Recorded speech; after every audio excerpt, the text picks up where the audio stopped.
I love great conversations. Hi, my name is Angel Jones. Thank you for joining me on 12-Minute Convos, where I help you create a brand of your own unique real self. Listen in as I have conversations with amazing people from all over the world. Good night, Victor Ahipene. How are you going on this wonderful, beautiful night? I'm brilliant. It's actually a beautiful morning here in Australia. Yeah, it always gets me, right? Like, you get to be in the day while I'm in the night, right? Yeah, we're in the future here. You are in my future, yeah. You know, it's fascinating. Victor, thanks for connecting. Please do tell me which of your talents is responsible for us meeting. Well, I'd say it'd be a combination of public speaking and podcasting, which has brought us together. Yeah, podcasting. You're a podcaster, your family, right? Yeah. So I'm, we're all part of the same tribe. Love it. I am I'm about 160 episodes, so probably about 1,000 behind you. But I interview the world's most inspiring under 35-year-old entrepreneurs on the planet, which is super cool. And I also help people present their message on stage, in boardrooms, and other areas via effective public speaking. Oh, sweet. Tell us the name of your podcast so we can search that. So it's the Youngpreneurs podcast. So all one word. Wasn't the smartest naming at the time because nobody can spell. Well, I mean, yeah, entrepreneur is the challenging word to spell. It is a challenging word, but hey, those that love being entrepreneurs are definitely going to spell that word. So it's Youngpreneurs. And what's the best way for us to connect with you? Like, send us to our website, please. PassiveIncomeYoung.com. Oh, that's an even easier name, right? PassiveIncomeYoung.com. Yeah. Wonderful. Well, Victor, tell me, who did you learn the skill of having that concept of bringing a value to the under 35ers? Well, it started initially. I learnt property investing from a top mentor in Australia, which inspired me to start a group. A lot of the investors that I hung out with or people learning property investing were in the later stages of their working life and were more doing it because they were panicking about retirement, whereas the people that I got inspired by were the younger property investors who were looking to live life more on their own terms. So I started a small meetup group in regards to property, and then came across this awesome thing called podcasting. And following that, the niche kind of came about of, hey, how can I hang out, chill out, and learn from people who are where I want to be? And so it all kind of came about via that medium. And then there's been a different mentors along the way that I've learnt different things from when it comes to online marketing or podcasting or everything in between. Love it. Call one of the names of one of your mentors, even if it's virtual. I mean, my property mentor, which I highly recommend everyone checking out, is Steve McKnight. He's got the #1 selling business book in Australia. And then I've learnt from the likes of John Lee Dumas and Kate Erickson, Pat Flynn. There's a guy by the name of Ronsley Vass, who's based in Australia, and he runs a company called Amplify. So I try and learn from everybody and take what sits best with me, because if you try and do what everybody else is doing, you're not going to necessarily get the result that you want. But at the same time, those who are successful leave clues along the way, so you don't want to ignore it at the same time. Yeah, I love that. I love the way you said that. Like, I like the image of someone leaving, if you would, breadcrumbs, right, along the path, right, to home. And home being success in this image. So that's fascinating. Why will you continue to repeat this skill? Because you're the guy that is showing up, you're present, you're doing the work, which is challenging sometimes. But why will you continue in spite of the challenges? I want to leave something bigger than myself behind. I think that and I'm not the only one who thinks this, that there's flaws in the education system for kids growing up. not necessarily the virtue of showing that entrepreneurship is a legitimate, or business owning is a legitimate career choice. And I want to really promote that. I've gone through the university cycle, and I got benefit from it. But at the same stage, I really wish there'd been there'd been future me to kind of show me this other path and be able to do it. And the only way that that's going to be able to happen, and a legacy, I guess, has been able to be built, is to set my own ego aside, because to have that scalability, you're going to need other people to help with that journey. So that will be the future me, is where I'm stepping into, is helping more people on a larger scale, which means it can't just be me doing all of that. Yeah, it's pretty amazing. Wow. Well, tell me one other thing you've done consistently over the last 3 years, please. So I've run my podcast for, I think, just over 2.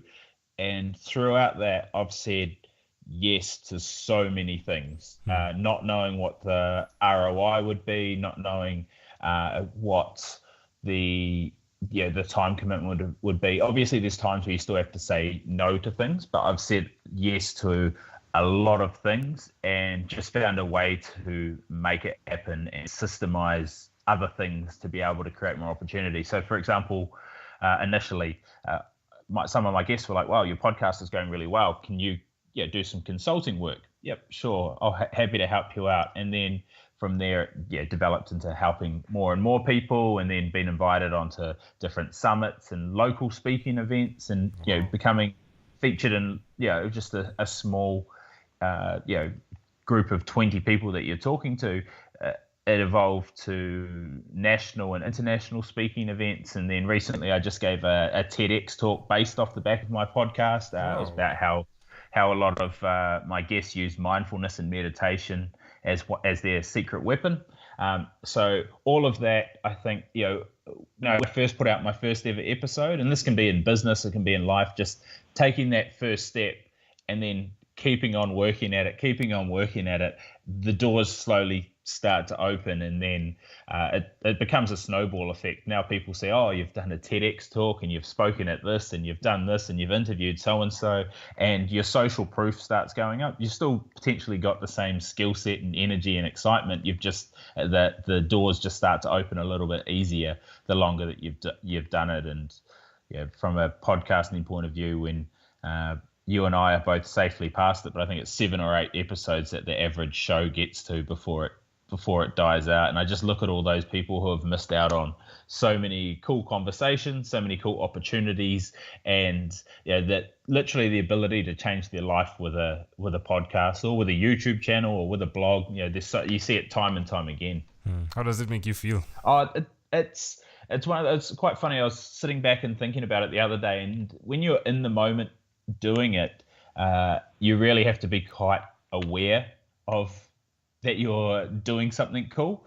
There was so much, I wouldn't say stress, but so much work behind the scenes to get to the actual, say, TED talk, which was definitely on my bucket list. But it was 4 months of coaching sessions and back and forth and working on it while you're working on everything else, that by the time you get there, it was more relief. But I sat there and I was like, look, this is something you've really built towards. All these other things have led to this. It's time to be proud and accept it, and and just enjoy the moment. So I'm really happy in life where I am now, and I'm being more grateful for the journey, not just the destination. Yeah, I love it. Congratulations, Victor. Well done. Thanks. Well done. All right, amazing audience. We are live with a Did I say Victor? Ooh, where did that come from? Right. So, all right, we are live with Victor Ahipene. Right? Did I get that correct? Victor Yeah, you Ahipene. got it. Yeah, I love that name. What does Ahipene mean, though? It means fire pen, which is quite funny. But it's it's a New Zealand. I'm a New Zealander living in Australia, but it's a Māori, so New Zealand Māori, which is like the indigenous people of New Zealand, which you might have seen the haka or the war dance that they do before rugby games and things like that. Wow. So that's where my heritage lies. So you said fire pin? Yeah. Okay. So P-E-N. fire Oh, pen. fire pen. Yeah, Okay. yeah. The New Zealand accent makes it sound like PIN. It's But cool. yeah. I get in trouble with my accent as well. All right, well, amazing audience. We are live with Victor Ahipene. Do check him out. He is the podcast host of Youngpreneurs. Do check that out. Victor, let's switch gears for a moment now. Let me invite you into my time machine. Let me surround it with beautiful, warm, blue Caribbean water. Victor, what is your earliest childhood memory? I think I don't know if it's my earliest, but maybe my fondest is Saturday mornings playing rugby in New Zealand, and you turn up in bare feet and got all your friends around you. I was pretty much just picking the grass in the background, and then getting a sausage and a piece of bread, which is a pretty New Zealand and Australian thing to get, and just really really fond memories around sport and weekends. Interesting. How old do you think you were in that memory? 4, I think. Wow. So why do you think this memory is so clear? Just I think because it had just a pretty profound, the next, I don't know, 25 years of my life went towards rugby, and it's been a big part of my life, and I always look back on those times, continuing on into my later ages, teens and later years as pretty fondly. So I think that's kind of where it all started. So it sits quite nicely there. Yeah. Well, can I offer an interpretation to the thought picture you created in my mind? Yep, for sure. I love the fact that you're playing rugby and the truth in the warrior spirit that needs to exist in you getting to your goal. You spoke about what happened with TED Talk, right? And the work that was necessary, the grind, if you would, that was necessary to getting there. It's pretty fascinating that from that 4-year-old child, that you had that in you to understand that, okay, this is what is necessary to get my goal. Yeah, no, it's a very, very adept and deep analysis. I like it. Yeah, you're welcome. If we fast forward to when you were 12, what was your favorite song? It was my era was the Backstreet Boys, and I think it was Run DMC. Oh no, it was I think it was like we were all attempting to be pathetic breakdancers. Not that breakdancing is pathetic, but we were. At that stage, so there was a lot of Run DMC and things pumping around the schoolyard, and some for sale signs all taped together with us attempting to be breakdancers. I think it started and ended at about the age of 12.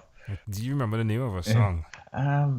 It's Like That. That's right. It's Like That. All right, cool. Yeah. All right. Well, it's always fascinating to me how it connects, right? So, definitely it's like that, right? We know that, right? Yeah. It's like that. Yeah, definitely it's like that. All right, Victor, we have arrived at our destination, but before we get off of this time machine, there's a small declaration form. So it's yes or no. We're going to go quickly here. Have you chosen someone to pass on your skills to? Yes. Are you married? No. Do you have children? Nope. Do you believe in God? No. Do you have an inner circle of friends? Yes. Do you watch TV for more than 3 hours a day? No. How about 3 hours a week? Yes. What about screen time? More than 8 hours a day or less than 8 hours a day? Phone and or computer? I'd say more than 8. Victor, after having 1,001 conversations in 3 months, I came up with a workbook that's called Yours, and it stands for your own unique real self. Connected to that is your own unique real statement. If you had to share with us your own unique real statement, something that represents Victor Ahipene, what would you say that is? That your past does not dictate your future. I really try. I know it's someone else's saying, but it's something that's very close to my heart from where I grew up and where I am now. That it does not equal your past, does not equal your future. Love it. Your past does not equal your future. It's like that. Victor, this was a great pleasure. Before you leave, is there anything else you'd like to share with our amazing audience? Look, I'd just like to inspire and get everybody to, whatever it is that you're thinking about, just do it. Just do it, because the worst case is it turns into nothing and nobody sees it and nothing happens. If it turns into something brilliant, then the opportunities are endless. So get out there and do whatever inspires you. Love it. Victor Ahipene, thank you for being on 12-Minute Convos with Angel Jones. It's my pleasure. Thanks a lot. Thank you for being on 12-Minute Convos with Angel Jones. Stay tuned for more from our advertisers. Diabetes is a mountain pandemic. It's a disease that's not acute but chronic. Similar to this rhyming method, I have simplified the definition, the signs and symptoms, and the complications of diabetes for both adults and children in my books, Poems for Patients, A Focus on Diabetes, and The ABCs of Diabetes for Children. These books are available on Amazon.com, and for more information, you can visit my website, poemsbyaj.com. That's poemsbyaj.com.